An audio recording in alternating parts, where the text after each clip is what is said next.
পুনৰভূতি আহিছো বাতৰি মাজলৈ আহিনমহীয়া বানত বিধ্বস্ত কাৰ্বি আংলং জিলাৰ বকলিয়া ঘাট প্ৰায় এসপ্তাহ ধৰি হোৱা নেৰানেপেৰা বৰষুণৰ ফলত বকলিয়া ঘাটৰ হগলাকটা অঞ্চলত বাঢ়নী পানীয়ে বিস্তীৰ্ণ কৃষি পথাৰ বুৰাই পেলোৱাৰ সমান্তৰালকৈ 5খনকৈ গাঁও সংযোগী পথটোৰ কালভাৰ্ট দুটাও ছিঙি পেলাইছে অঞ্চলবাসীৰ দুখ দুৰ্দশাৰ খবৰ ল'বলৈ আহৰি নোপোৱা জনপ্ৰতিনিধিৰ বিৰুদ্ধে জাঙুৰ খাই উঠিছে বানাক্ৰান্ত ৰাইজ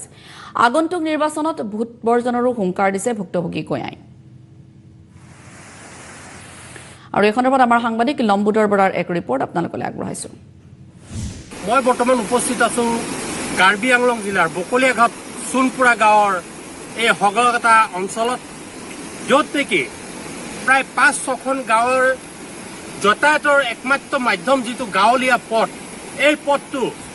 যোৱা কেইদিনমান নেৰানেপেৰা বৰষুণৰ ফলত ইয়াত থকা যি পুল আছিল পুলটো সম্পূৰ্ণৰূপে উটুৱাই লৈ যোৱাৰ পাছত এই অঞ্চলৰ হগলাকটা অঞ্চলৰ ৰাইজৰ দুখে কুলাই পাছে নৰহা অৱস্থা হৈছে মই কেমেৰা পাৰ্চন মোৰ সতীৰ্থ সাংবাদিক সুনুক মই দেখুৱাবলৈ আহ্বান কৰিম সমগ্ৰ পৰিৱেশ এইদৰে এই পুলটো যোৱা 2-3 দিনৰ আগতে নেৰানেপেৰা বৰষুণত সম্পূৰ্ণৰূপে বিধ্বস্ত হৈ গৈছে ইয়াৰ আগতো আৰু দুটা পুল আছে সেই পুলটো সম্পূৰ্ণৰূপে বিধ্বস্ত হৈ গৈছে উটুৱাই লৈ গৈছে বাঢ়নী পানীয়ে সমগ্ৰ পৰিৱেশ আমাৰ সতীৰ্থ সাংবাদিক সুনুৱে দেখুৱাই আছে এই অঞ্চলত বাঢ়নী পানীৰ এক বানপানী সদৃশ অৱস্থাৰ সৃষ্টি হৈছিল সম্প্ৰতি এই জৰাজীৰ্ণ পুলটোৰ কাৰণে কাৰ্বি আংলং স্বায়ত্তশাসিত পৰিষদৰ যি জনপ্ৰতিনিধি আছিল খনসিং ৰৌপী তেওঁ এতিয়ালৈকে খবৰ ল'বলৈ নাহাত ৰাইজ ক্ষুব্ধ হৈ পৰিছে এইখিনিতে আমি জানিব বিচাৰিম যে আপোনালোকৰ এইটো কেতিয়া বিধ্বস্ত হৈ পৰিছিল কেতিয়া প্ৰতি বছৰ বানপানী আহিলে এনেকা হৈ থাকে আৰু খনসিং ৰৌপী চাই কেইবাবাৰো আহি চাই কৰি গৈছে কিন্তু এনেকৈ কোনো ধৰণৰ ব্যৱস্থা লোৱা নাই বহুত দূৰ অৱস্থা হৈছে পথটো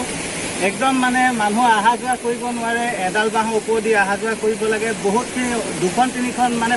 মুঠ 5খনমান গাঁও একদম অসাধাৰণ অৱস্থা একদম কোনো মানে ক'বলগীয়া ভাষা এতিয়া অহা যোৱা কেনি কৰি আছে আপোনালোকে অহা যোৱা এইফালেদিয়ে কৈ আছো কোনো ধৰণৰ চাইকেল পাৰ কৰিব নোৱাৰে গাড়ী পাৰ কৰিব নোৱাৰে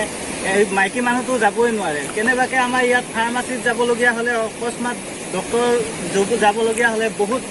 সমস্যা মানে কোনোফালে স্কুল যাব নোৱাৰে এতিয়াতো স্কুল বন্ধ হৈ কৰোণা মহামাৰীৰ কাৰণে এতিয়া মানে বহুত দূৰ অৱস্থাত ভুগিবলগীয়া হৈছে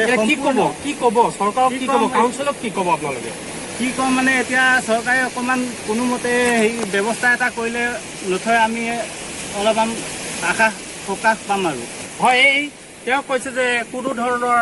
স্কুলীয়া ছাত্ৰ ছাত্ৰীসকলে এই পথেৰে অহা যোৱা কৰিব নোৱাৰে ঠিক সেইদৰে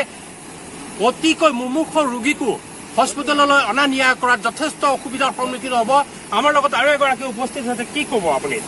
দলংখন যথেষ্ট বেয়া হৈ গৈছে চৰকাৰক কি ক'ব দলংখন আপোনালোকে বনাব লাগে নে কি বুলি ক'ব আপোনালোকে চৰকাৰকতো এতিয়া আমি বোলে কম যে বনাবহে লাগে কিন্তু এতিয়া লোকে বনাই নাই চৰকাৰ আমাৰ 3-4টা গাঁও এইফালে পৰা এইটো দলং পৰাই পাৰ হয় আমিবিলাক বহুজন মানুহ কিন্তু এইটো এতিয়া 2 বছৰ পৰা ভাঙা আছে কিন্তু কোনো MAC হওক MDC হওক কোনো নাহে ইয়াত আমাক চাবৰ কাৰণে এতিয়া ৰাস্তাখন চাওক এইটো দলংখন MDC কেতিয়া আহে কেতিয়াও নাই ভোটৰ সময়ত খালি আহে তাৰপিছততো এইফালে দেখাই নিদিয়ে এতিয়া ইলেকশ্যন আহিছে তেওঁলোক আকৌ আহিব কি কয় ধন্যবাদ জনাইছো লম্বুদৰ পৰা